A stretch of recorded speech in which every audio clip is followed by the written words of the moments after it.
Uma cordial boa noite para todos vocês. É um prazer estar com vocês. Foi muito lindo ouvir o volume das vozes cantando. Deve ser lindo no céu, né? Quando milhões e milhões vão erguer as vozes para louvar Deus de eternidade a eternidade. E quando a gente louva como igreja, a gente tem o antegosto disso.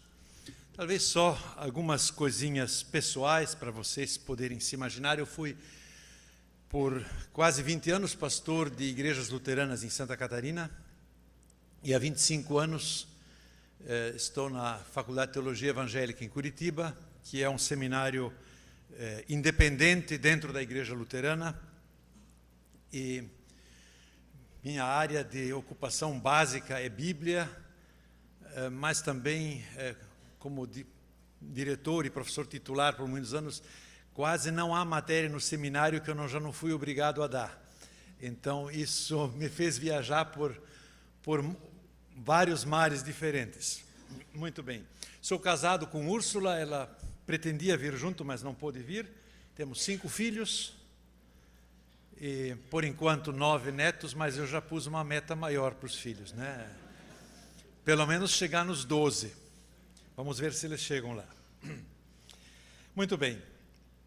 Eu quero falar para vocês sobre possibilidades e limites de aprendizado com Lutero.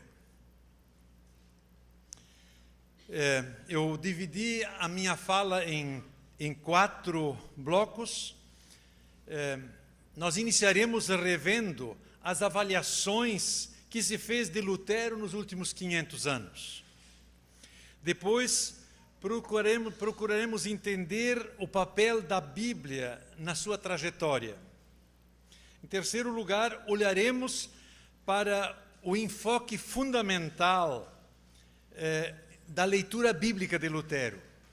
E, por fim, eu encerro apontando 2 aspectos nos quais nós teremos que achar o nosso caminho, porque nós não vivemos mais no século XVI, mas no século XXI. Então, eu começo com esse primeiro bloco. Lutero é um personagem controvertido.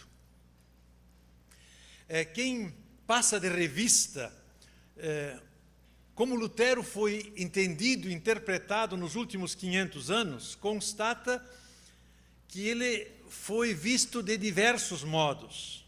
Ele foi criticado e elogiado pelos motivos mais diversos.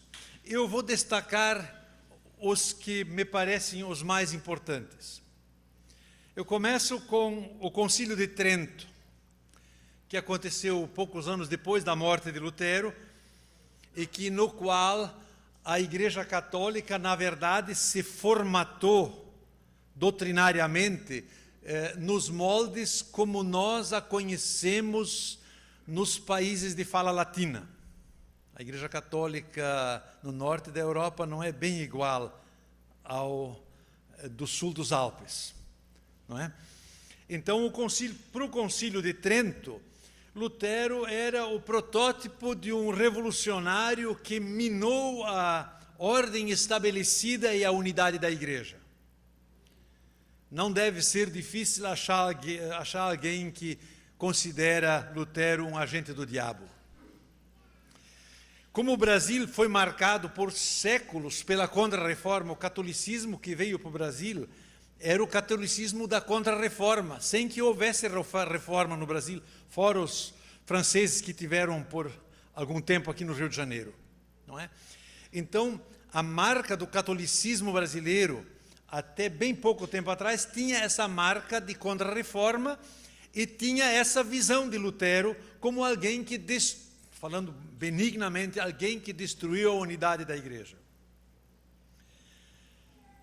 Se a gente perguntasse para o filósofo alemão Hegel quem ele considera, o que ele pensa de Lutero, ele vai celebrar Lutero como o primeiro representante do iluminismo. Nas suas aulas sobre história da filosofia, ele retratou Lutero como alguém no limiar da modernidade. por causa da clareza impressionante de suas ideias e do seu engajamento corajoso. Ele vê em Lutero vivenciando o princípio da subjetividade, que teve a coragem de libertar o pensamento humano das garras do aristotelismo e da subserviência à Igreja. Se nós olharmos para o chanceler alemão Bismarck, Bismarck foi o chanceler prussiano que na verdade criou a Alemanha. Porque até 1870, a Alemanha era um conjunto de quase 300 estadozinhos independentes. E ele agregou isso, não conseguiu incluir a Áustria, mas o resto ele juntou num país e que de saída se tornou uma potência. E o fator agregador da Alemanha foi a identidade étnica.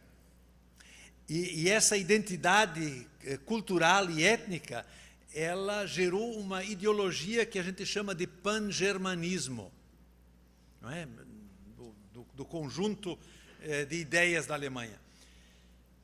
E por que no pensamento da Alemanha recém-criada, Lutero foi um herói? Porque ele, com sua genial tradução da Bíblia, na verdade, criou a língua alemã culta. Assim como a Alemanha era picotada em estadozinhos pequenos, cada um falava o seu dialeto. E os dialetos são tão distintos que eu, que aprendi de criança a falar, entender o dialeto da Alemanha Central, se eu vou no norte da Alemanha, não entendo uma palavra. Então, todo mundo aprendeu, ou se eu vou bem ao sul da Alemanha, vou para Basileia, na Suíça, eu também não entendo nada. Então, Lutero criou uma língua, pela tradução da Bíblia, uma língua comum para toda essa região. Então, dentro desse contexto nacionalista alemão, Lutero foi considerado um herói com as qualidades do alemão ideal, um cara que tinha garra, que tinha moral e que tinha disciplina.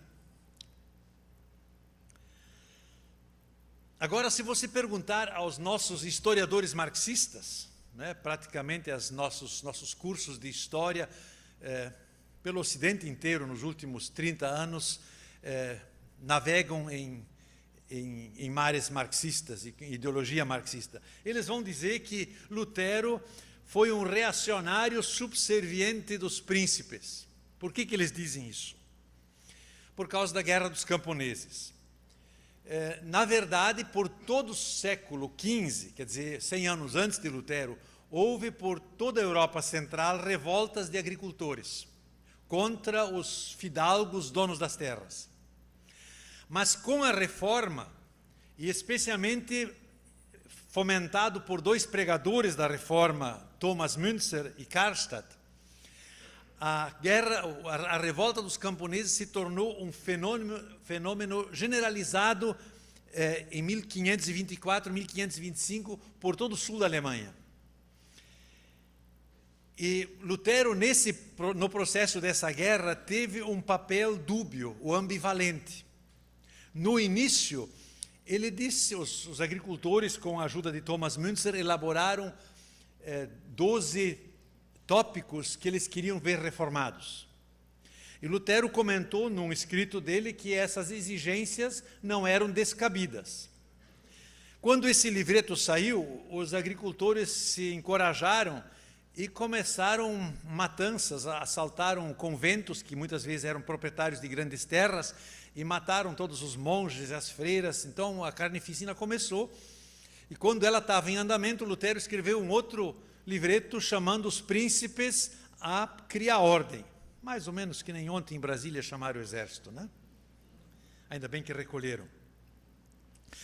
Mas nesse processo, então, e aí os príncipes aproveitaram e massacraram em Mühlhausen dezenas de agricultores. Então, por causa desse papel ambivalente, a historiografia marxista viu em Lutero um subserviente dos príncipes. Agora, se você olhar para uma leitura mais recente de Lutero, você vai ver que Lutero é visto como o promotor do antissemitismo alemão. Eu preciso explicar isso um pouquinho. Em 1520, no seu livrinho da Liberdade Cristã, Lutero escreveu que não é pregação cristã quando a gente, falando da paixão de Cristo, tem compaixão com Cristo e promove o ódio aos judeus. Em 1523, ele escreveu um livreto no qual ele diz que os judeus não deveriam ser batizados à força. Entre parênteses, Portugal e Espanha eram especialistas disso, né? Batizaram milhares de cristãos novos na marra. Lutero condenou isso, é uma voz única em toda a Idade Média. Ele condenou o batismo forçado, disse que os judeus deviam ser convencidos pela sua própria escritura do Antigo Testamento e que devia se reparar os danos a eles causados.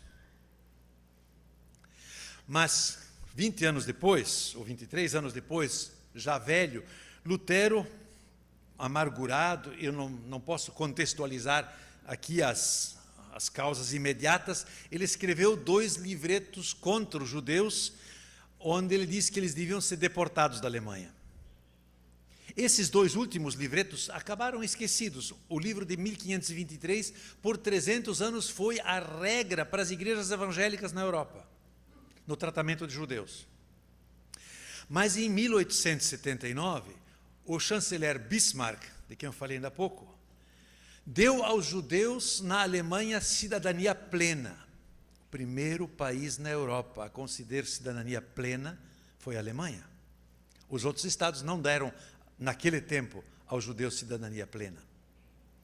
Mas, ao lhes dar cidadania plena, imigraram para a Alemanha milhares de judeus da Rússia, Polônia, Tchecoslováquia, Hungria. E essa gente entrou na Alemanha e foi para as universidades e formou uma grande elite culta e provocou uma reação dentro da Alemanha, e essa reação puxou esses escritos de 43 e 46, 1543 e 1546, puxou eles a público, e os nazistas se aproveitaram desses textos também para a sua chacina.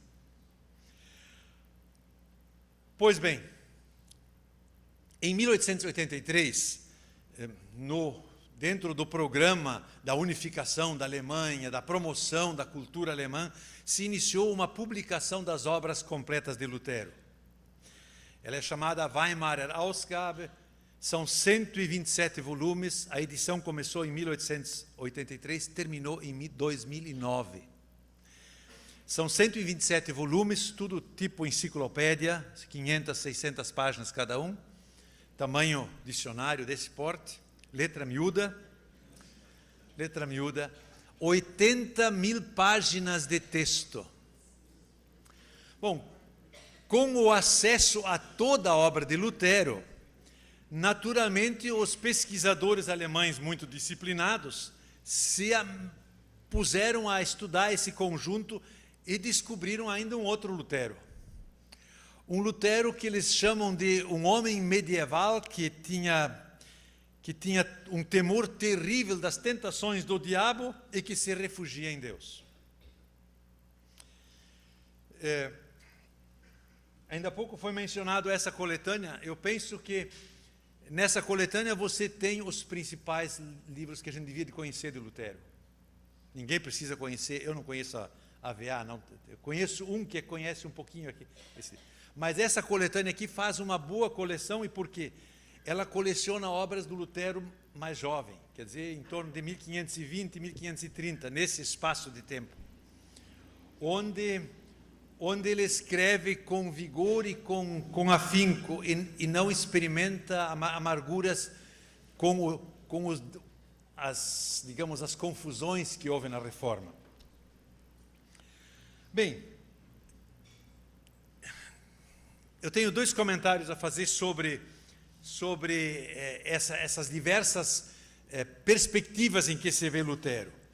Em primeiro lugar, eu quero dizer que nós não temos um acesso pleno a alguém que viveu 500 anos atrás.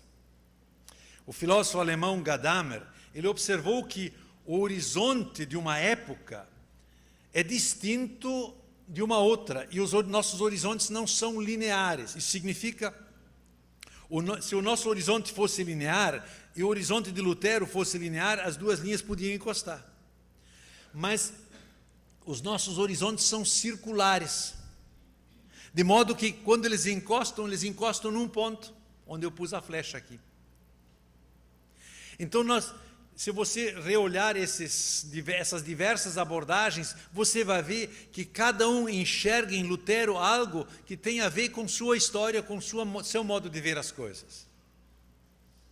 É muito interessante que você acha muito pouca gente na academia que olha Lutero a partir da Bíblia, porque isso é a ferramenta dele. O segundo comentário que eu queria fazer sobre essas diversas perspectivas de Lutero, é óbvio que todos eles têm um pedaço de verdade.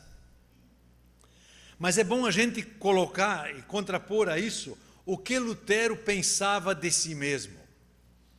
Ele escreve, quando as pessoas começaram a se chamar de luteranos, ele escreve assim: antes de tudo peço, descartem o meu nome e não se chamem de luteranos, mas de cristãos. Quem é Lutero? A doutrina não é minha, nem fui crucificado por ninguém. Paulo não admitia que cristãos se chamassem de paulinos ou petrinos, mas sim de cristãos. Como eu, pobre e fedorento saco de vermes, poderia chegar a que com o meu nome maldito se designasse os filhos de Cristo? Não façam isso, meus amigos. Eu fiz uma busca, eu tenho uma coletânea de obras de Lutero eletrônica, eu fiz uma busca dessa expressão, saco de vermes. Apareceu umas 50 vezes nos 10 volumes que eu tenho.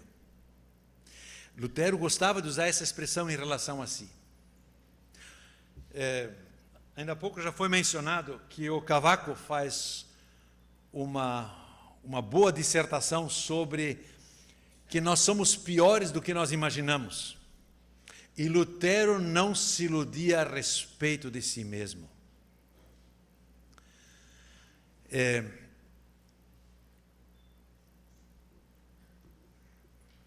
Desde a sua entrada no convento, Lutero, em sua consciência, lutava com a percepção da gravidade do seu pecado. Isso para nós parece uma coisa estranha. Por quê? Porque a palavra de pecado, o Cavaco diz isso muito bem, hoje é restrito à dieta, né? Você está fazendo algum regime, o médico lhe proibiu comer alguma coisa e você come uma sobremesa doce e diz: hoje eu pequei. Não é? Ou então, se você educou seus filhos como eu, né? Eu ensinei as leis de trânsito para os meus filhos, e eles podiam, sentados no banco de trás, dizer se o pai errava ou não errava. Então, quando vem uma cartinha do Detran, um pecado de trânsito, né? Não tem como negar. Mas nós não temos mais a consciência, e não conseguimos nos imaginar a consciência de pecado que Lutero tinha, com a qual Lutero lutava. Porque ele não se iludia a respeito de si mesmo, da amplitude da maldade em seu próprio coração. Por isso ele entrou no convento.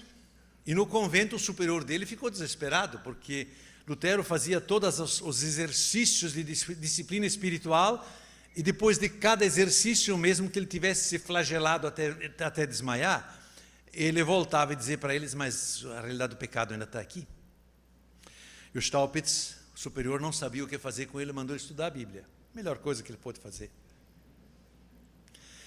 E então, nesse processo, nessa angústia, Lutero foi enviado a estudar a Bíblia, e é justamente no estudo da Bíblia que ele descobriu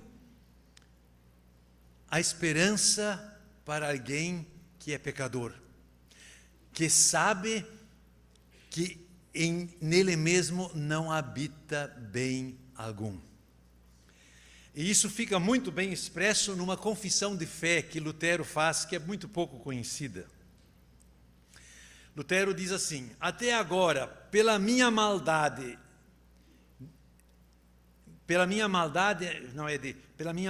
e fraqueza congênitas, fui incapaz de fazer jus às exigências de Deus. Se não puder crer que Deus, por Cristo, me perdoará o meu falhar, que dia por dia lamento, estarei arruinado. Terei de desesperar, mas isso jamais farei. Pendurar-me num galho como Judas, isso não vou fazer. Vou pendurar-me no pescoço ou nos pés de Cristo, como a pecadora o fez. Apesar de eu ser pior do que ela, vou apegar-me ao meu Senhor Jesus. No dia do juízo final, Ele dirá a Deus, o Pai: esse penduricalho também vai ter que passar. Verdade é que ele nada guardou e transgrediu todos os teus mandamentos. Pai, mas ele se pendura em mim. É isso que importa. Eu morri por ele, deixa-o entrar. Esta será a minha fé. Amém? Amém. Vocês percebem, e o Cavaco explica isso muito bem, na medida que você diminui a percepção do seu pecado, você diminui a Cristo. Na medida em que você cresce e percebe a profundidade do estrago da queda dentro de ti, você verá a grandeza de Cristo. Então, as duas coisas, por assim dizer, é como aquelas balanças antigas. Se você põe o peso do pecado num lado, exalta o outro lado. Por Lutero ter essa percepção de si mesmo, você pode se imaginar, porque uma pessoa que tem percepção do seu pecado, aliás, o apóstolo Paulo também tinha, o que ele escreve para Timóteo? Cristo veio para salvar os pecadores, dos quais eu sou o principal, o primeiro, o maior, traduza como você quiser, mas é isso que ele diz. É por esse motivo, Lutero era um baita conselheiro espiritual.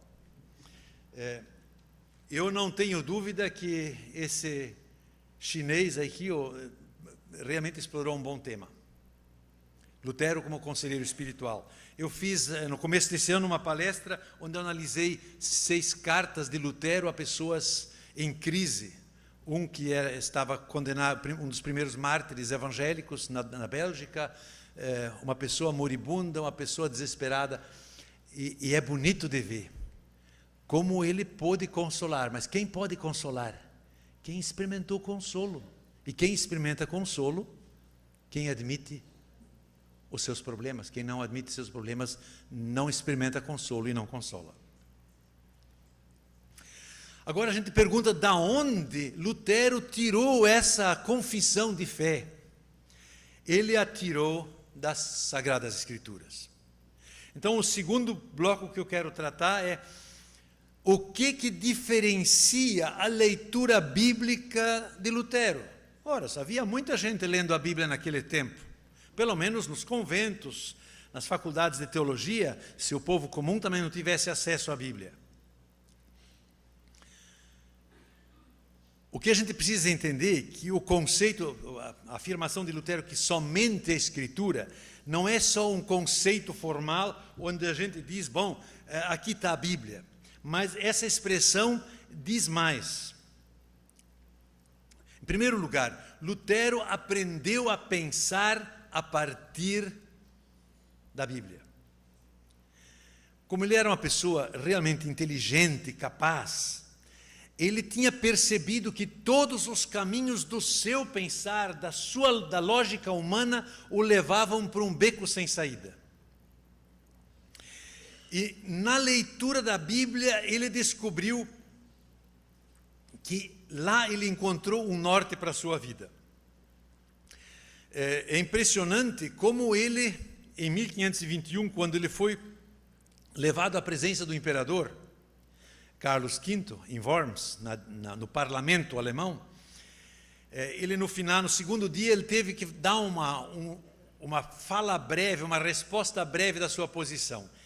E nessa resposta breve, que sim, são 3 ou 4 parágrafos curtos, ele diz o seguinte: a não ser que seja convencido pelo testemunho da Escritura ou por argumentos evidentes, a minha convicção vem das Escrituras a quem me reporto, e a minha consciência está presa à palavra de Deus.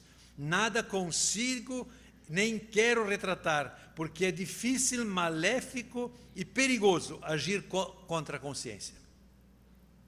Então Lutero aprendeu a pensar a partir da Escritura de uma maneira tal que, sob risco de vida, ele ousa dizer, como cidadão comum que ele era, diante de toda a nobreza do Império Alemão reunido, diz assim: minha alma está cativa, eu sou prisioneiro da palavra, eu não posso abrir mão dela. Quando ele viajou para Worms, muitos disseram para ele que ele não fosse, porque temiam que dariam o destino a ele que deram a Jean Hus. E ele disse: se em Worms tiver tantos demônios como telhas no telhado, eu ainda assim irei. Na certeza de que essa afirmação, essa prioridade da palavra precisa ser mantida a qualquer custo. Lutero escreve: quero considerar a Escritura em primeiro lugar e como o ensino mais seguro, acolhendo ou rejeitando tudo mais pelo que ela ensina, não importa quem o tenha escrito. Isso aqui é uma afirmação positiva sobre a Bíblia, mas é uma afirmação negativa sobre os que dominavam a leitura bíblica na época. Então, Lutero também diz assim: um teólogo que busca compreensão reta e pura da Escritura necessariamente terá que se aconselhar acima de tudo com a própria Sagrada Escritura e julgar tudo a partir dela. Então esse é o preceito que Lutero encontrou e que lhe ajudou a descobrir um caminho de esperança para fora da sua crise de consciência honesta. Mas essa vinculação à Bíblia fez Lutero desvencilhar-se da mentoria da filosofia grega. Lutero diz: deve-se distinguir cuidadosamente entre filosofia e teologia. A dialética, quer dizer, o raciocínio lógico, é um exercício útil para a mente dos jovens, mas na Escritura, onde valem apenas a fé e a iluminação do alto, todo raciocínio humano deve ficar de fora. Lutero descobriu que a Bíblia tem outra lógica do que as nossas lógicas humanas. Concretamente, no tempo de Lutero, isso significava a Bíblia tem outra lógica do que o filósofo Aristóteles e Platão. Não é? Lutero rejeita ler a Bíblia pelas lentes do deísmo dos filósofos. Um filósofo pode falar de Deus, mas é um Deus distante, que criou o universo lá. Aliás, o Espiritismo pensa assim de Deus. Mas a Bíblia fala de um Deus pessoal que se relaciona conosco. A filosofia tem uma antropologia. A filosofia grega pensava de modo muito elevado do ser humano, da sua capacidade. A Bíblia fala da pecaminosidade do ser humano, não é a mesma antropologia. E por fim, a filosofia grega fazia distinção entre matéria e espírito, valorizando o espírito, desprezando a matéria. A Bíblia fala que Deus criou tudo, de modo que não nos cabe essa dicotomia entre espírito e matéria. Então, a teologia medieval, ela fazia média entre a revelação bíblica e a compreensão dos filósofos de Deus. Abrandava o entendimento da pecaminosidade humana e assimilou a dicotomia entre mundo físico e espiritual. A gente pode dizer sem errar que Lutero foi o primeiro a perceber que havia uma profunda diferença entre a cultura greco-romana e a Bíblia. Isso hoje é um bem comum para qualquer especialista de Bíblia. Por exemplo, para o grego o importante é a ideia. Jesus não disse eu sou a ideia, eu sou o caminho. Para o israelita, para o pensamento hebreu, o caminho é importante. Então, essa diferença Lutero começou a discernir, e isso lhe fez descartar a tutoria, a mentoria da filosofia para a leitura bíblica. Isso não significa que ele não podia aceitar alguma coisa, mas o critério era que a Bíblia avaliava a filosofia. O que ela encontrasse de bom, ela podia ficar. Mas não é a filosofia que dizia o que valia da Bíblia. Vocês conhecem o próximo quadro? Não apareceu? Travou? Não, lá vem. Isso. Todos vocês conhecem, já viram esse quadro de Miguel Ângelo na Capela Sistina. Eu creio que Miguel Ângelo foi o primeiro a interpretar graficamente uma tese de um pensador humanista italiano chamado Pico della Mirandola, que viveu uns 50, 60 anos antes de Lutero. Ele escreveu nas suas teses sobre o ser humano que o ser humano não está abaixo de Deus, mas está ao lado de Deus. E Miguel Ângelo retratou isso. Você vê que Adão está quase ao nível de Deus. Lutero, e com isso, na verdade, você vê um belo retrato do rumo que o humanismo estava levando. De alguma forma, concedendo ao ser humano um papel central. Por isso, o teólogo suíço Karl Barth chama o humanismo de o renascimento do paganismo, a fé no homem. Quando se editou todas as obras de Lutero, e os pesquisadores começaram a descobrir que Lutero não pensava assim, eles disseram, ele é um cara medieval, porque se Lutero fosse mandar pintar esse quadro, ele ficava assim. Ao próximo slide. Não está subindo? Isso.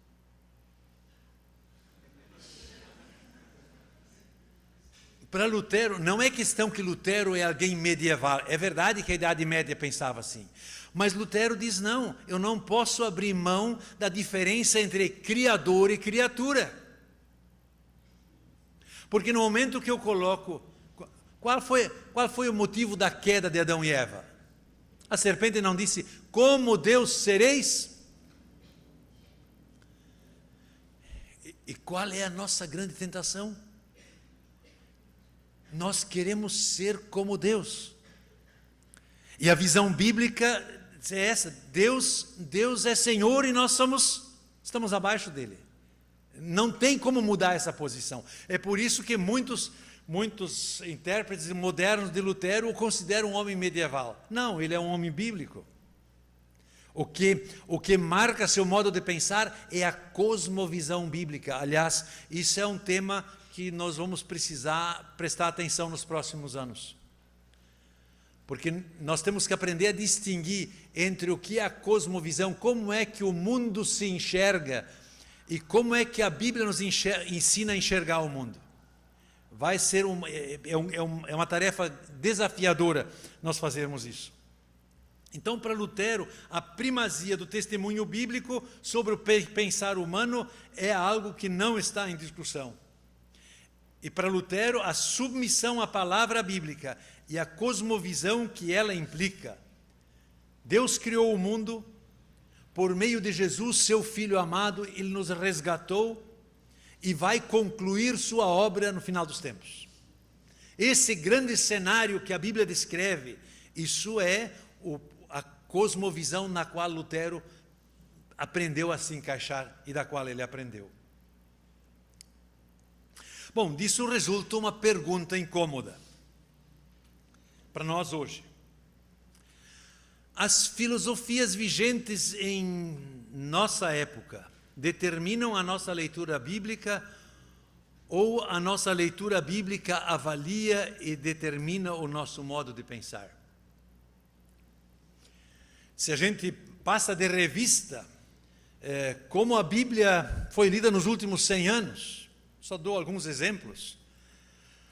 A teologia liberal do começo do século passado lia a Bíblia aos olhos de Kant. E Kant disse que só pode ser verdadeiro e real o que cabe no tempo e no espaço. Aí os milagres se foram para o espaço. Ou então, a teologia feminista tem como teólogo mor Freud. E lê a Bíblia por essa ótica e tira do cenário que não lhe interessa, ou descarta. A teologia da libertação leu a Bíblia a partir com os óculos do marxismo, com mais ou menos intensidade. E a teologia da prosperidade a partir da ideologia do consumo. Será que nós temos coragem de ler a Bíblia seguindo Romanos 12, 2? Não se amoldem ao padrão deste mundo, mas transformem-se pela renovação de sua mente, para que sejam capazes de experimentar e comprovar toda boa obra, toda boa, agradável e perfeita vontade de Deus. Essa é uma pergunta que não só vocês, que eu preciso me fazer. Porque, na verdade, de alguma forma, todos nós vivemos inseridos numa cultura que tem uma ideologia, que tem uma filosofia, tem um modo de pensar. A pergunta que Lutero nos faz: você permite que a Bíblia corrija o teu modo de pensar? Ou você, a partir do seu modo de pensar, faz recortes na sua Bíblia? Vocês conhecem a caixinha de promessas? Você já encontrou na caixinha de promessas, vós, raça de víboras? Não encontrou. Então você percebe como é uma leitura seletiva. Eu chego no terceiro ponto. Na leitura da Bíblia, Lutero aprendeu a focar o que conduz a Cristo. Lutero diz que nós só entendemos a Escritura quando percebemos como ela nos conduz a Cristo. Em termos amplos, a gente pode dizer, que o Antigo Testamento, como diz o apóstolo Paulo, é sombra do futuro. Imagine-se a cruz plantada em Gólgota, o sol brilhando no futuro e lançando uma sombra até Gênesis 3. Não é? Então, toda a história do Antigo Testamento caminha para a cruz de Cristo, para a cruz e ressurreição de Cristo, e nós vivemos nessa perspectiva. Então, Lutero diz: só entendemos a Escritura se realmente descobrimos como isso conduz a Cristo. Ele diz, eu cito: a cruz de Cristo é o único ensinamento da palavra de Deus, é teologia mais pura.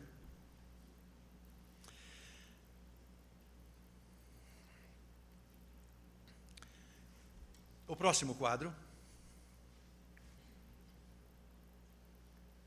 Isso aqui é um quadro, um pedaço de um quadro que um pintor que vivia em Wittenberg fez. O pintor chamava-se Lucas Cranach. Ele pintou vários quadros sobre a Reforma. Isso aqui é uma partezinha de um dos quadros onde ele retratou a pregação, a ceia, o batismo e a confissão de pecados. É interessante observar só um pequeno detalhe nesse quadro. Lutero está no púlpito com uma mão apontando para dentro da Bíblia e com a outra mão no gesto como se jurava em juízo, no tempo de Lutero, com 2 dedos apontados assim, ele aponta para a cruz. Mas você olha para a cruz, você vê que ele não é o crucificado, o Cristo morto. Esse pano esvoaçante representa a ressurreição. Quer dizer, a pregação da Escritura legítima é aquela que aponta para o Cristo que a Escritura testemunha. E Lutero diz: quem não tem nem quer ter reta e puramente a Cristo, o Filho de Deus, deve deixar a Bíblia em paz. E ele continua: isso aconselho a você, pois certamente se arruinará, e quanto mais estudar, mais cego e louco ficará. Se você não procurar Cristo na Escritura, se você não permitir que a Escritura lhe fale e lhe ensine de Cristo, você vai morrer na praia.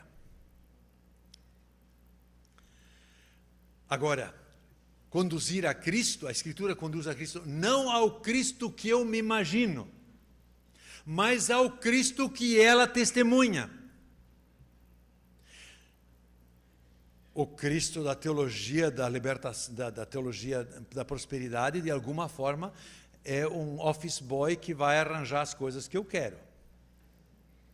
O Cristo da teologia da libertação é um revolucionário social.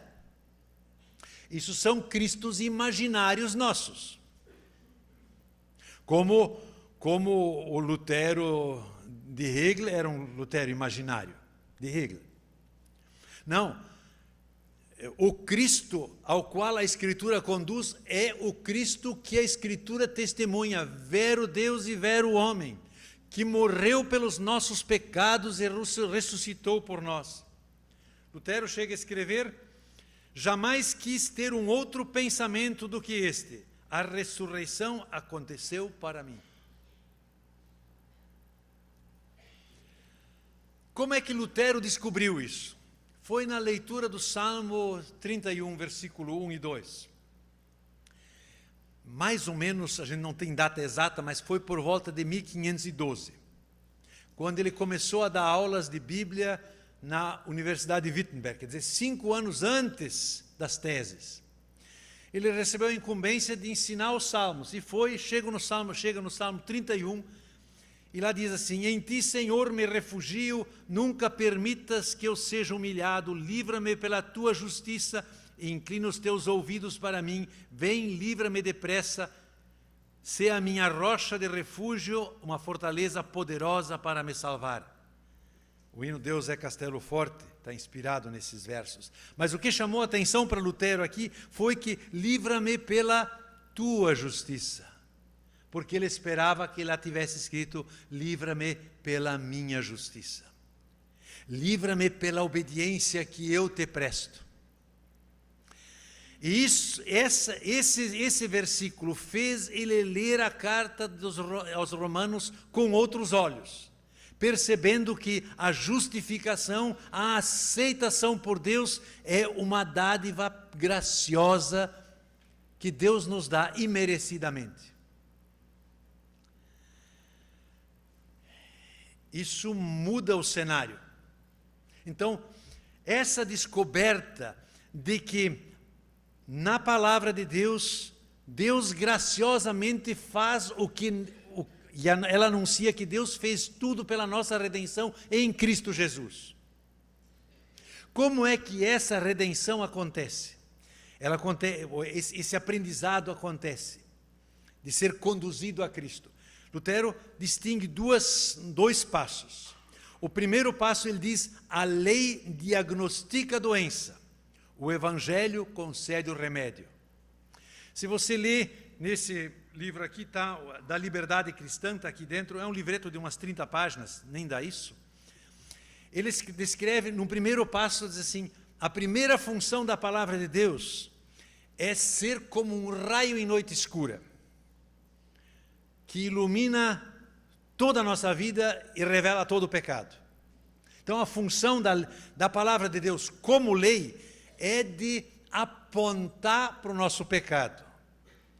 Isso você vai encontrar nos 10 mandamentos, mas também vai encontrar no Sermão do Monte. Quem acha que os 10 mandamentos não lhe pegam, leia o Sermão do Monte com honestidade e verá que o Senhor o flagra. Então, a primeira função, por que essa primeira função? Para nos abrir os olhos para que nós enxerguemos. Quem sabe você já observou uma vez, num dia ensolarado, o sol bate dentro da sua casa e você vê a poeira suspensa dentro de casa. não é? Assim, a lei de Deus, a palavra de Deus como lei, ilumina a nossa realidade e nós reconhecemos o nosso pecado. Quem reconhece o pecado só tem duas opções: ou nega ou se arrepende. E quem se arrepende, para esse, a palavra de Deus, a segunda dimensão da palavra de Deus é a promessa de Deus: eu te ajudo. A parábola do filho pródigo nos ilustra isso de maneira maravilhosa. Pois bem, então, a palavra de Deus conduz a Cristo, levando-nos pela lei, nos levando ao reconhecimento do pecado. E pela promessa, pela obra de Cristo, nos faz aceitar o presente da salvação. Nesse processo acontece uma permuta maravilhosa. É que quando nós reconhecemos o nosso pecado e Cristo nos oferece a sua graça, nós entregamos o nosso pecado para Ele e recebemos a sua santidade. Essa é a obra, é nesse sentido que a Escritura nos conduz a Cristo. Quero fazer 2 questionamentos que Lutero nos faz a partir da sua leitura bíblica. A primeira, próximo slide.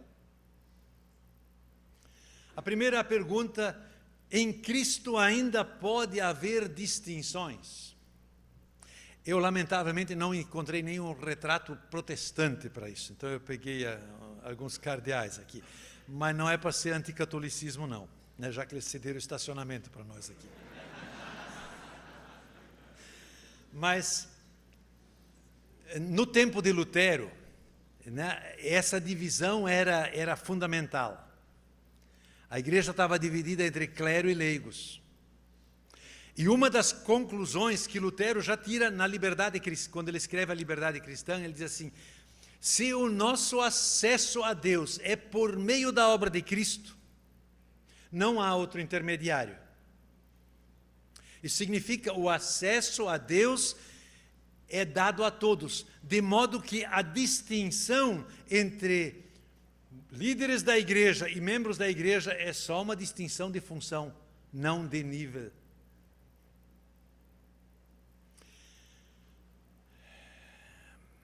Eu estou convencido que meu pai tem razão quando ele diz: o principal motivo pelo qual a Igreja Católica combateu Lutero foi por causa disso. Porque o clero se sentiu ameaçado na sua posição superior. Mas eu devo acrescentar mais alguma coisa aqui. Diz assim: a minha pergunta e o meu grande questionamento é se as igrejas evangélicas aprenderam o que Lutero ensinou sobre o sacerdócio geral dos crentes. É claro que nós não fazemos mais a distinção entre clero e leigos, nós fizemos entre reverendos e não reverendos, entre ungidos e não ungidos. Eu me tornei pastor numa pequena igreja do interior. Eu não sei o que o meu antecessor fez, mas em todo caso o pessoal chegava lá em casa e tirava o sapato. Era terrível. Eu disse: eu vou curar vocês. Toda vez que eu visitava um membro da igreja, eu tirava o sapato. O pessoal berrava, disse: não tem, você chegou lá em casa, tirou o sapato, tira aqui também. Depois de 8 anos, eles entravam lá em casa, eu na geladeira pegava as coisas que queriam. Não tinha crise. Às vezes também punham uma galinha na geladeira, não reclamo. Mas qual é a solidão de pastores nas igrejas? Quando você se coloca num patamar acima dos outros, você está sozinho. Você não tem mais irmãos. Eu sou grato no meu ministério que eu tive alguns agricultores pé de chinelo que me deram um baita puxão de orelha. Vou mencionar um. Primeiro culto que eu dei naquela igrejinha bem no interior, ninguém me convidou para o almoço, todo mundo tinha medo do pastor. Mas um senhor ficou lá, me convidou para o almoço e prometeu que ele ia orar pelo meu ministério. Eu não sei se ainda está vivo, se tiver, eu sei que ele está fazendo isso, mesmo que não saiba por onde eu ando. Mas um dia eu cheguei na rodoviária de Rio do Sul para comprar uma passagem de ônibus, eu estava num dia péssimo. Ele estava sentado no fim do corredor, me reconheceu e gritou lá do fim do corredor: "Ô, pastor Martin, como é que vai sua fé em Jesus?" Eu tinha certeza, foi o Espírito Santo que me deu esse puxão de orelha.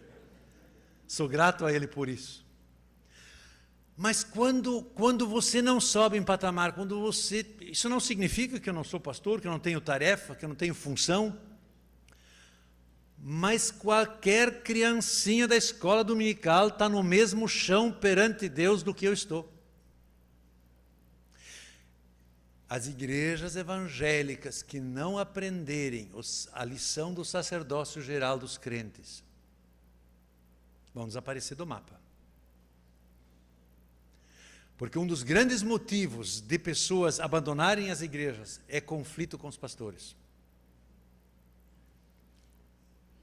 Um segundo questionamento que eu quero tirar ainda dessa leitura de Lutero em direção à Bíblia. A pergunta é se nós anunciamos a nós mesmos ou se anunciamos a Cristo e seus benefícios. Hoje é quinta-feira, não é? Os mais velhos talvez devem lembrar que dia é hoje. Dia de Ascensão. É o dia que, na história da igreja, por mais de 1000 anos, se lembrou que Cristo subiu ao céu. Eu sei que não é mais praxe há muito tempo. Mas você já observou como das nossas igrejas, celebrações como Ascensão, Páscoa, Natal, Pentecostes, perderam o seu caráter bíblico. Mas, ao mesmo tempo, nossas igrejas foram invadidas por Dia das Mães, Dia dos Pais. Vocês já perceberam? Mas quem é celebrado no Dia das Mães? Quem é celebrado no Dia das Pais? Então, a pergunta que Lutero faz para nós anunciamos a nós mesmos ou nós anunciamos a Cristo? Eu retratei isso numa mangueira que rega um jardim. Uma mangueira que não ficar molhada por dentro não vai regar jardim algum. Quem prega, quem anuncia uma palavra que não o afetou a ele mesmo, pode fazer belos discursos, pode fazer grandes movimentos, mas não vai redimir almas para o reino de Deus. E por fim, ainda minhas observações finais. Qual é o nosso desafio?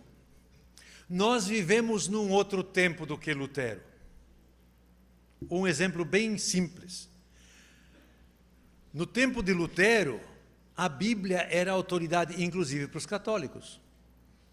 Dizer está escrito era um argumento. No nosso tempo, dizer está escrito nem sempre é argumento dentro das igrejas, que dirá fora.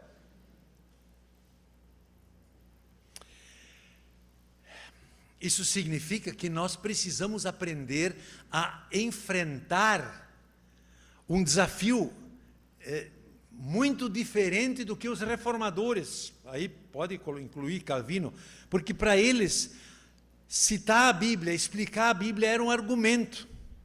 As pessoas tinham consciência do seu pecado, aguardavam a palavra. Hoje nós vivemos num tempo onde as pessoas não têm consciência do seu pecado e que não querem saber o que está na Bíblia. Como é que nós vamos anunciar a palavra de Deus? Isso, eu não estou dizendo que eu tenho a resposta. Lá e cá me acontece alguma coisa que eu acho que é por aí que a gente tem que ir. Eu prego todas as quartas-feiras no Tribunal de Justiça do Paraná. E um dia um líder espírita veio me procurar e pediu para eu orar pelo seu filho. Eu conhecia as filhas dele, sabia que o filho estava tremendamente endividado. Eu perguntei para ele: seu Ismaelo, por que o senhor, líder espírita, vem pedir para um pastor evangélico para orar pelo seu filho? Aí ele disse: não sei. Eu digo: vou ser obrigado a lhe explicar.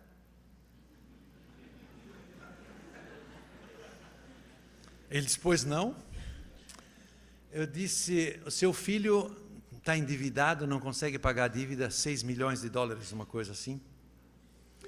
Ele foi vítima do câmbio em 1999, acho que foi, onde o real desvalorou, a nossa moeda desvalorou 30% de um dia para o outro. Ele tinha importado um lote de BMWs, recebeu em reais e tinha que pagar em marcos alemães, e não conseguiu. Tentou suicídio algumas vezes. Diz assim, o seu filho está endividado, e o que sua religião diz? Sua religião diz, larga a mão dele, porque ele tem que pagar seu karma. Mas o seu coração de pai se dói com essa resposta.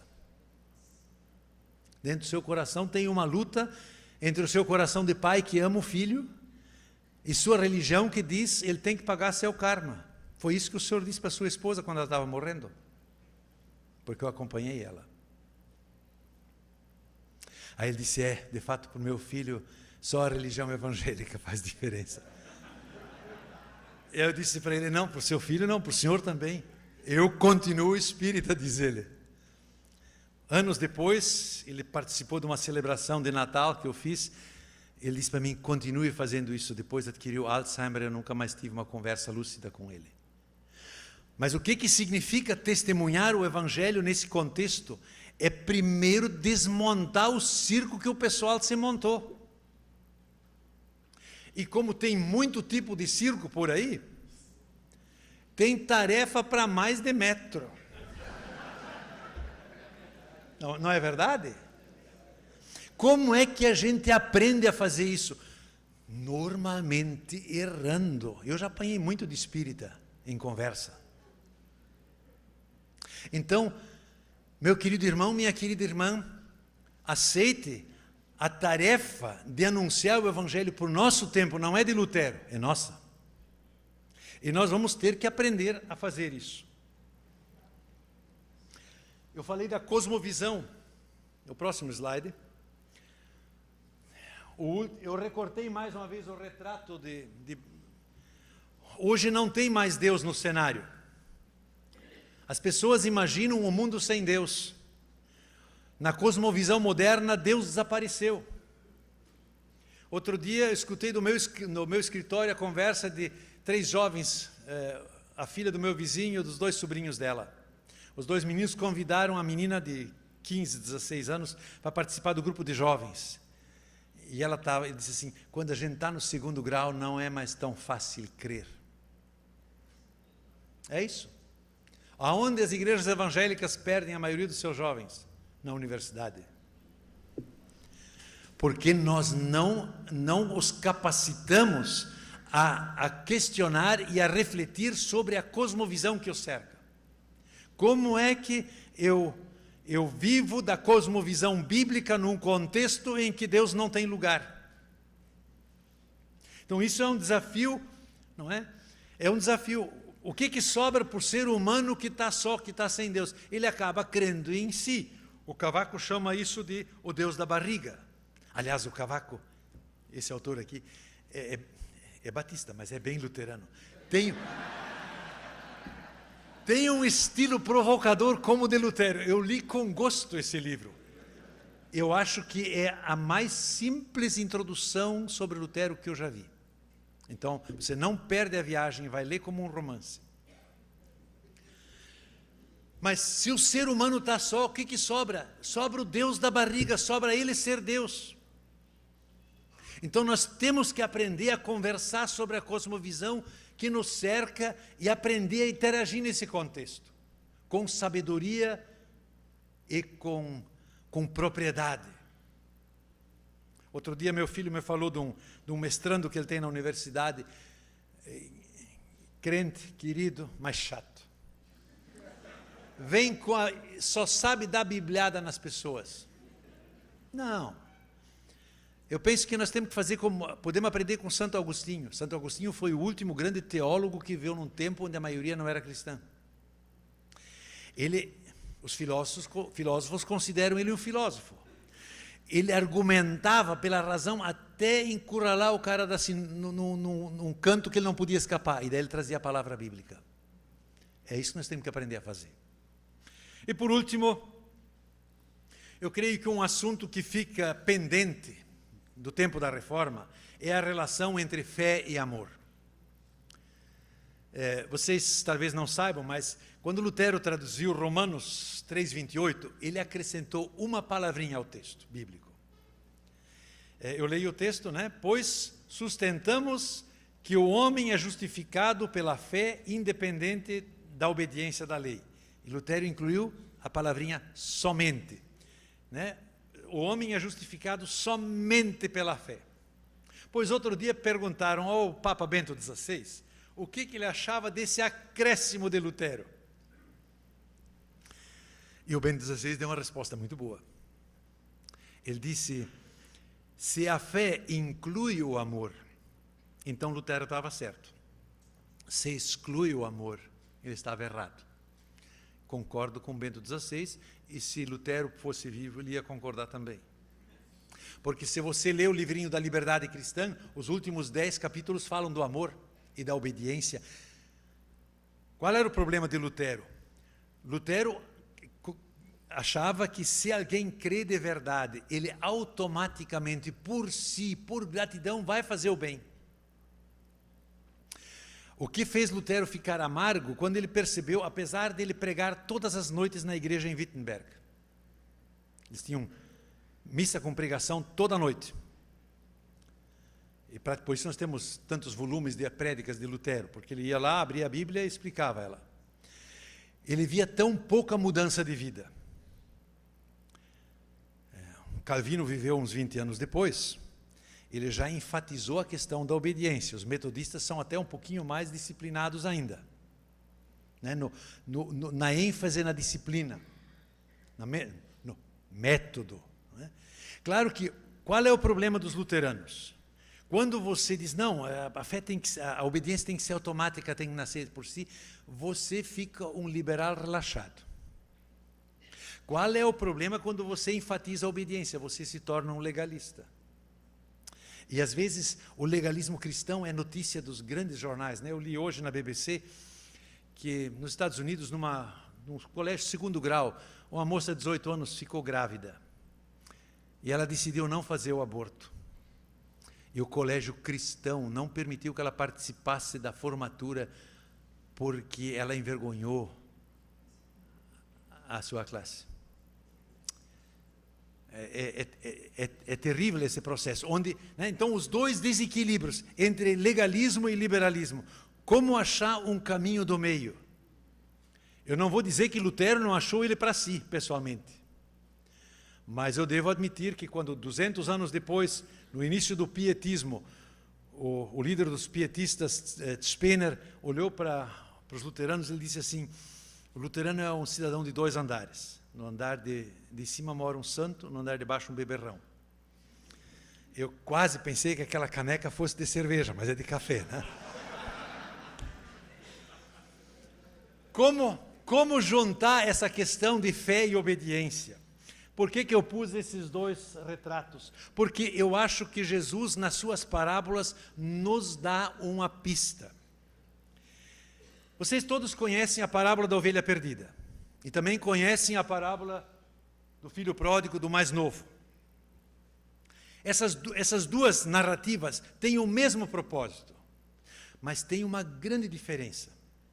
Quem me chamou a atenção disso foi um professor de Novo Testamento alemão chamado Adolf Schlatter, que viveu no começo do século passado. Ele disse que Jesus contou 2 tipos de parábolas: parábolas da natureza e parábolas do convívio social. A parábola da ovelha perdida é uma parábola da natureza. Nas parábolas da natureza, Jesus sublinha a soberania do agir de Deus. O que a ovelha faz fora se perder? Absolutamente nada. O pastor faz tudo. Procura ela, ajunta ela, carrega ela para casa e faz a festa. A parábola do filho pródigo, do filho mais novo, tem o mesmo enfoque. O filho novo também se perde, mas ele tem que cair em si, voltar para casa e confessar o seu pecado. Só que, vejam, na primeira parábola da ovelha perdida, Jesus descreve a soberania de Deus. Na segunda, ele encaixa na soberania de Deus a responsabilidade do homem, sem negar a soberania de Deus. Porque veja, por que o filho pródigo, o filho mais novo, se arrepende? Porque ele conseguiu desperdiçar todos os bens do pai, menos um. A lembrança da bondade de Deus, ele não conseguiu desperdiçar. Na pior das misérias, ele se lembrou da bondade de Deus. Então, é a bondade de Deus que o conduz ao arrependimento, diz Paulo. Mas aí ele tem que cair em si, voltar para casa. Claro, se o pai não tivesse recebido, de nada valia. Não é?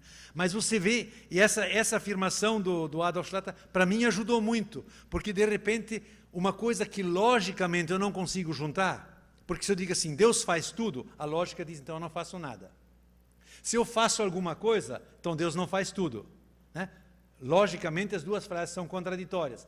Mas nas parábolas, nessa diferença de Jesus contar parábolas, ele enfatiza enfoques diferentes.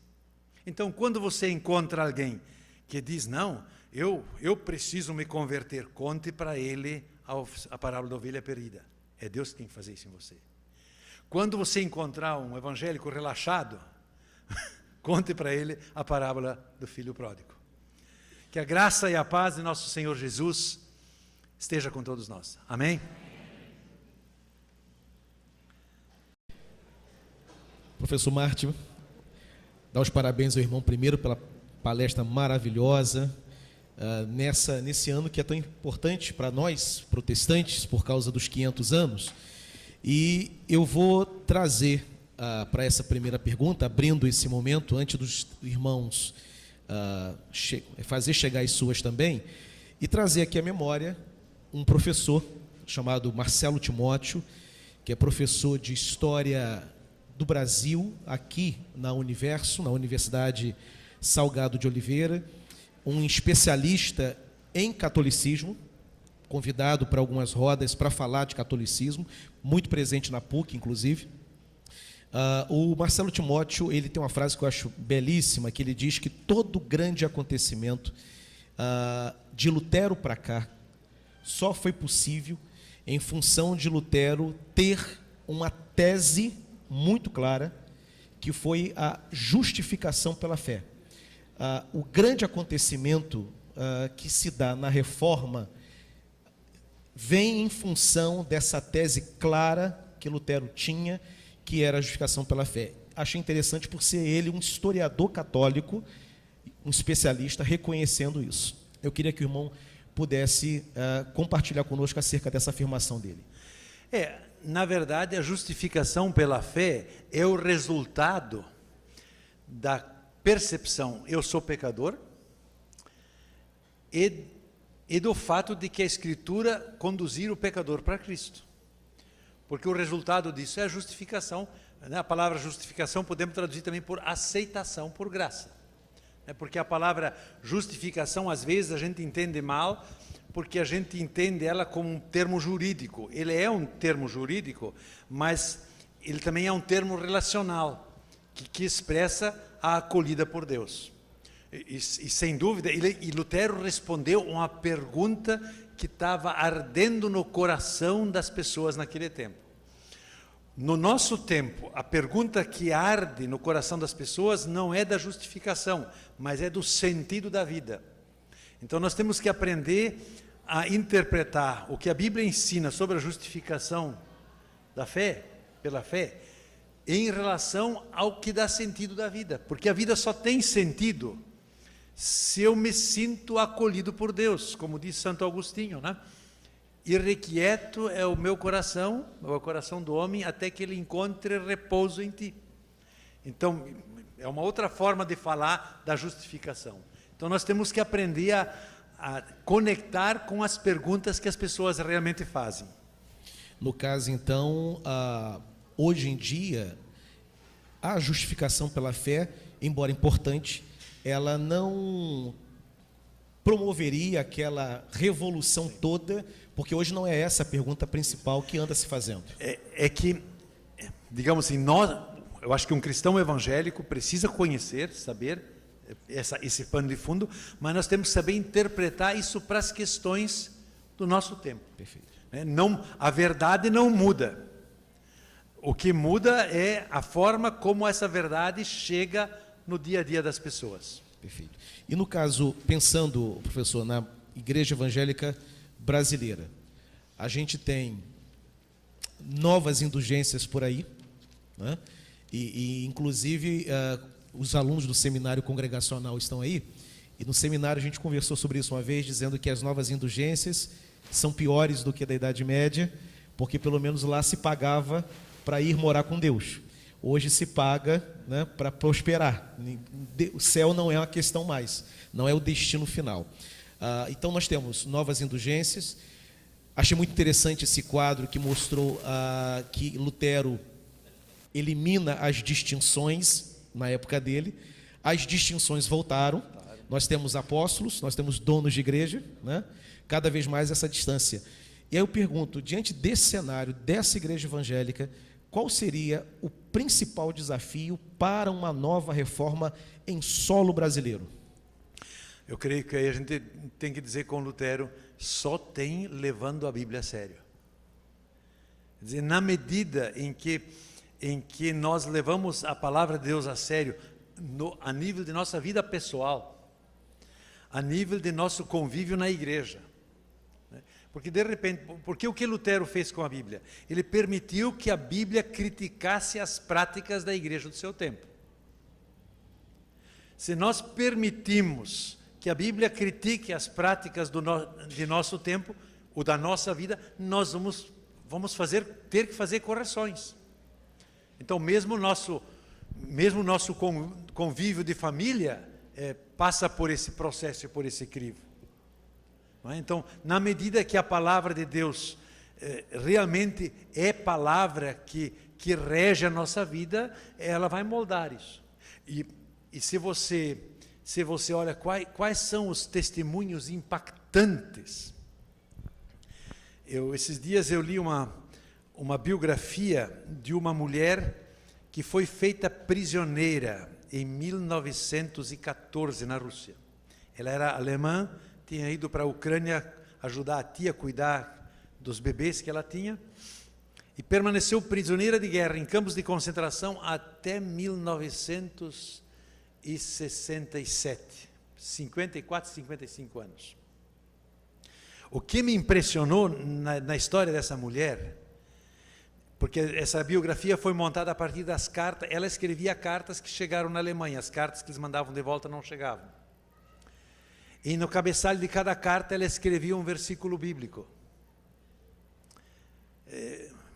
É de ficar arrepiado, como dentro de um sofrimento inimaginável.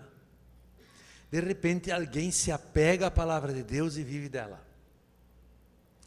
Nós queremos aprender isso. Olhemos para os cristãos perseguidos na Síria, no norte da Nigéria, não é? Nós temos um cristianismo adaptado a uma zona de conforto muito grande. E quando nós nem sequer voluntariamente abrimos de privilégios, que dirá quando nos forçarem. Então, isso é um processo, eu acho que o grande desafio é ser coerente com a palavra de Deus. A nível pessoal, a nível de igreja, isso não significa que nós vamos ser sem defeitos, sem problemas. Enquanto nós trilharmos nesse mundo, sempre tem coisas ainda que precisam ser tratadas em nós. Há uma questão também que acho que vale a pena a gente compartilhar. Todos os reformadores, a partir de Lutero, eles tinham um trabalho muito claro dentro da igreja, com a pregação, com a devoção, um trabalho que era voltado para a comunidade da fé, mas eles também tinham uma visão muito clara de sociedade.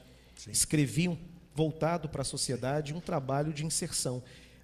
A gente tem mais ou menos no Brasil uns 10 anos, 15 no máximo, de um novo interesse pelas doutrinas da reforma. A quantidade de irmãos aqui presentes, isso não só aqui, no Nordeste, por exemplo, lá em Campina Grande, 100 mil pessoas estiveram presentes em fevereiro, lá no Congresso da VINAC. Contudo, apesar desse interesse, a gente tem uma dificuldade ainda de discutir sociedade. Eu Sim. pergunto, qual é o problema que o brasileiro não consegue transpor essa situação, essa realidade? É que é um passo muito grande. Se você joga uma pedra na água, ela vai formar círculos concêntricos. Então, o primeiro impacto que quando a pessoa chega, conhece o Evangelho, o primeiro impacto que vai causar vai ser na vida pessoal dele, na vida familiar. Eu creio que isso muita gente experimentou no Brasil. O segundo círculo seria o âmbito de trabalho. Aí a coisa já diminui. Não é? E só depois vem o espaço da sociedade como um todo. Então, se você olha para a história da Europa, por exemplo, a Inglaterra tinha milhares de crianças fora da escola. Aí um cara louco, um alemão louco, cai na Inglaterra, George Müller, e consegue dar escola para 112, 113 mil crianças. Então, o William Booth, o Exército da Salvação, não é? Debochado no começo, condecorado pela Rainha Vitória no final da vida. Então, de alguma forma, esse processo de avançar para dentro, mas para você poder agir para dentro da sociedade, você tem que ter clareza do que você vai fazer. Porque se você tiver normalmente é assim, que no nosso contexto, quando o cara se interessa pela sociedade, logo ele vai ser candidato a vereador, depois a deputado, e aí entra na roda viva que nós estamos vendo o final do círculo lá em Brasília de momento. Não é? Enquanto que a função do cristão para dentro da sociedade deve ser sem interesse de benefício próprio. Não é? Então, e nós temos exemplos bonitos de gente que fizeram coisas para dentro do contexto. Talvez seja o que hoje é mais difícil é fazer alguma coisa numa sociedade metropolitana. Eu fui pastor de uma cidadezinha pequena, minha esposa e eu montamos uma creche em parceria com a prefeitura.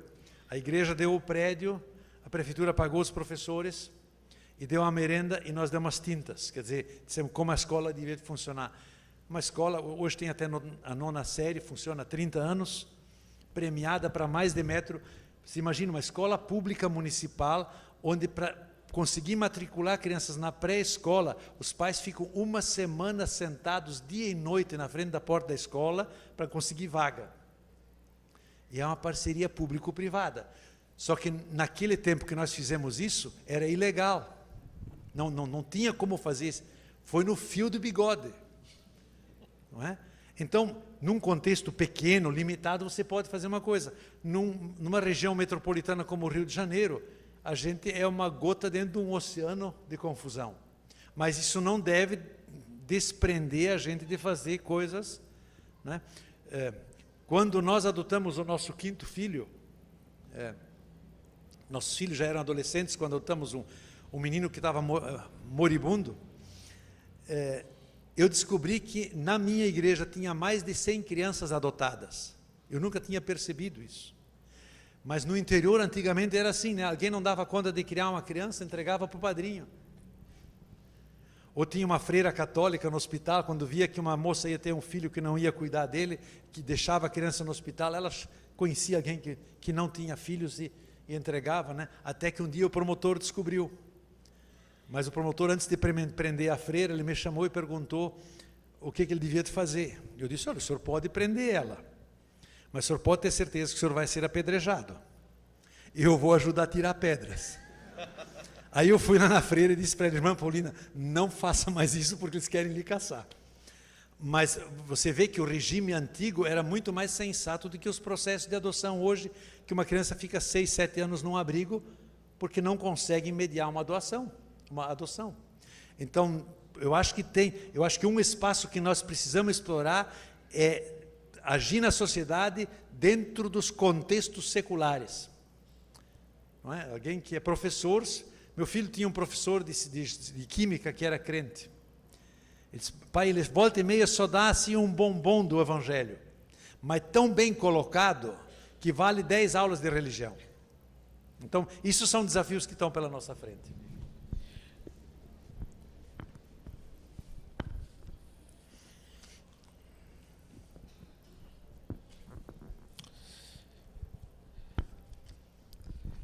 Vamos seguir com perguntas que chegaram aqui. Como podemos vencer a ridicularização que nós cristãos sofremos e inserir uma cosmovisão sadia na nossa sociedade? Em primeiro lugar, não ter vergonha da cosmovisão. Eu não tenho vergonha que eu creio em Deus, não tenho vergonha que eu sou pecador. Então, isso faz as pessoas, porque no processo de convívio, as pessoas percebem essa diferença. E há situações, é muito interessante, ontem eu vi no noticiário a Leila Diniz, da Globo, em Brasília, o Antoninho Malvadeza, Antônio Carlos Magalhães, debochava dela para mais de metro. Mas quem foi a primeira pessoa que o Antônio Magalhães ligou quando o filho dele morreu de infarto? Leila Diniz. Délis Ortiz. Délis Ortiz. Chamou ela e perguntou: o que você pensa numa situação dessas? Então a coerência e a ousadia, a serenidade estão acima de toda a prova. E se a gente erra, não tem problema de admitir o erro. Aliás, quando um não crente critica um crente, normalmente a chance de ele estar certo é 10 vezes maior do que ele está errado. Mas ter ousadia nesse contexto. Minha esposa aposentou no ano passado, mas ela trabalhava numa empresa, e aí um cliente quis ser atendido e a chefia não queria atender ele. Então o chefe da empresa, o dono da empresa, disse para minha esposa: Úrsula, diga para o cliente que o sistema está fora do ar. Minha esposa olhou para ele e disse: Alexandre, você sabe que eu não minto para cliente e nem para você. Mas quem te obedece e mente para o cliente, quando você manda, também mente para você do mesmo jeito. Ela chegou em casa e disse: vou estar demitida amanhã. Não estava. Trabalhou mais 4 anos lá. Por quê? Porque o patrão pensou um bom pedaço naquela noite, que era verdade. Aqueles que lhe obedeciam na hora da mentira, também mentiam para ele com cara deslavada. Então esse processo, essa luta de coerência, essa coragem de arriscar as coisas, eu acho que isso que é importante. O resto é com Deus. E só para poder ajudar, o irmão mencionou a Délis Ortiz, até para poder entender a resposta. A Délis Ortiz, que é jornalista da Globo, ela é membro da Igreja Presbiteriana do Planalto, que é a igreja do reverendo Ricardo Barbosa, que esteve aqui. É casado com o irmão do Ricardo Sim, Barbosa. Irmã casada com o irmão do pastor Ricardo. Uma pergunta muito boa que apareceu aqui de um irmão. Gostaria que o irmão falasse sobre a Igreja Luterana, sua posição e dificuldades, e o que ela preservou da reforma. Sou obrigado a citar o Papa. É uma provocação. Bom, a Igreja Luterana no Brasil é uma igreja de descendentes de imigrantes alemães. Tanto a ISLB como a IELB são 2 igrejas, né? As duas são as igrejas que mais decrescem depois da Igreja Católica. Por que isso? O principal motivo é a dificuldade dessas igrejas étnicas de se aculturarem, certo? Então, a cultura dos pastores ainda está com a cabeça na Alemanha, mas a cultura da geração nova já há muito tempo não está mais na Alemanha. Então, você cansa de ver igrejas luteranas aí no sul do Brasil com um público médio, com uma idade média de 60 anos para cima. Então, isso é um motivo. O outro motivo é que, digamos assim, como é uma igreja de imigração e que não é uma igreja que nasceu de missão, você tem uma grande membresia por inércia. Assim como o católico é católico, porque os avós foram e os pais foram, assim você vai ter luterano, né? Então toda igreja que tem a 3ª, 4ª, 5ª geração entra nesse processo. Então, se não há processo de evangelização, de processo de conversão de gente nova, né? Então, dentro da Igreja Luterana da qual eu pertenço, tem um movimento de renovação chamado Movimento Encontrão, a faculdade onde eu lecionei, ajudei a fundar, é mantida por esse movimento, não é? Que tem um perfil evangelical, não é? Mas apanhamos um bocado no contexto liberal do resto da igreja. Então, por exemplo, a grande discussão é reconhecimento de casamento gay, essas coisas, a gente enfrenta situações deveras complexas aí. Mas perguntando assim, o que a igreja luterana mantém de Lutero, eu tenho que contar um episódio que aconteceu com Bento XVI. Bento XVI foi para a Alemanha no último ano do seu mandato como Papa, e também fez uma palestra, eu acho que foi em Leipzig ou em Dresden, para os líderes da igreja evangélica alemã. Fez uma palestra sobre Lutero. Elogiou Lutero, sua fé pessoal, elogiou Lutero por sua teologia cristocêntrica, entre parênteses, o Bento XVI também é cristocêntrico, quando ele virou Papa, ele virou mariológico, ou a parênteses fechado. Então ele elogiou Lutero nesses dois pontos. E daí ele perguntou assim, aonde estão hoje os herdeiros de Lutero? Aí ele disse, eu classifico os herdeiros de Lutero em duas classes. Um grupo que não é confiável e outro é confiável. E aí ele numerou primeiro os não confiáveis. Pietistas, evangelicais, pentecostais, etc. Por que eles não são confiáveis? Porque eles evangelizam, não se submetem a nenhuma hierarquia eclesiástica. Plantam igrejas onde querem, evangelizam pessoas, não fazem cerimônia. O pessoal que estava lá aplaudiu. Realmente, né, os evangelicais, pietistas, etc., carismáticos são... mas ele disse, mas eles creem quase tudo que Lutero cria.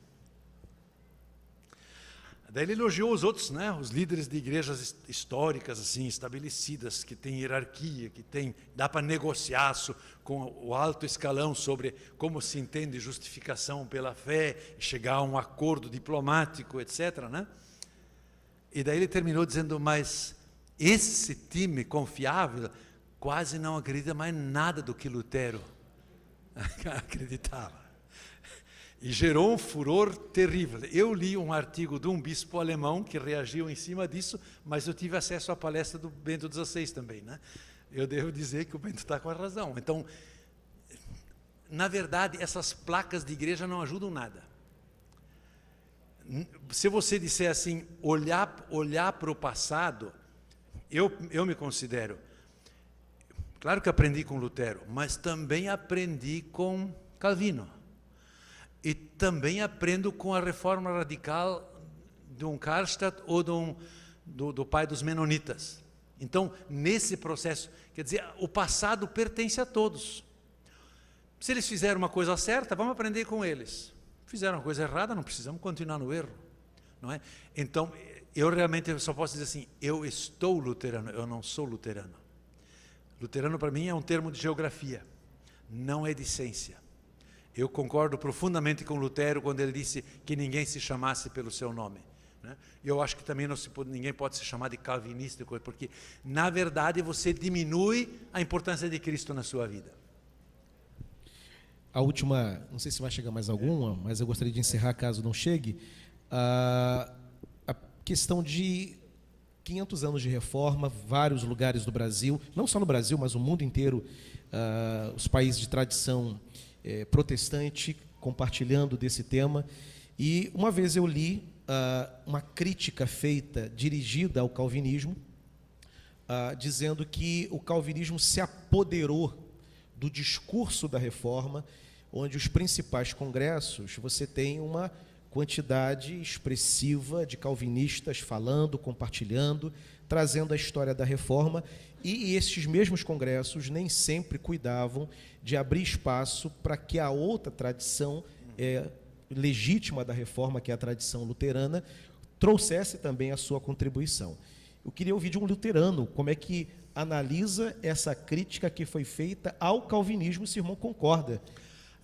Eu não vejo, porque assim, o que Calvino e Lutero têm em comum é 99%. O que eles distinguem é 1%. Não adianta a gente ficar teimando sobre essas pequenas diferenças. Eu aprendi a olhar isso com outros olhos quando eu fui visitar meu segundo filho, que trabalhava para a Volvo na Índia, em Bangalore. 0,3% da população são cristãos. Os cultos acontecem em 10 línguas diferentes, das quais você não fala nenhuma. Então, 2 engenheiros, um engenheiro católico e um engenheiro metodista, começaram em Bangalore Christian Fellowship. Um encontro num hotel, num foyer de hotel, tinha 300 pessoas lá, em inglês. Eles combinaram, o católico e o metodista combinaram: nós vamos interpretar a Bíblia, nós vamos cantar louvores para Deus e vamos ouvir testemunhos. Estão fazendo isso há 20 anos. Ninguém pergunta se você é luterano, batista. A pergunta é: você é cristão ou não é cristão? Porque na Índia a pergunta não é de que denominação você é. Aliás, isso também não é mais pergunta no Brasil secularizado. Na empresa onde minha esposa trabalhava, tinha 4 cristãos e o resto não era, de 50 funcionários. Um batista, um assembleiano, uma luterana e uma católica carismática. Se na televisão passasse alguma coisa que desse motivo para debochar dos cristãos, os 4 apanhavam. Se os 4 não souberem dizer junto o que eles creem em comum, estão roubados. E aí os reformadores nos ajudam. Somente a graça, somente a fé, somente Cristo, somente a Escritura, somente a glória de Deus. Pronto. Temos consenso nesse assunto? Vamos tocar a ficha, o resto fica de lado. Então, nesse processo, nós podemos andar. Só uma pequena correção. Me chamaram umas 3 vezes de doutor. Eu sou doutor coisa nenhuma. Meu diploma de teologia foi reconhecido faz uns 6 ou 7 anos, né, porque eu estudei numa faculdade no tempo que não era reconhecido. Eu estudei na Alemanha, lá era reconhecido, mas aqui não era. O diploma que eu tinha aqui era só de primário, porque nem meu 2º grau não era reconhecido. Tive que reconhecer a posteriori, né? Então, eu não tenho nenhum título acadêmico, mas gosto de provocar.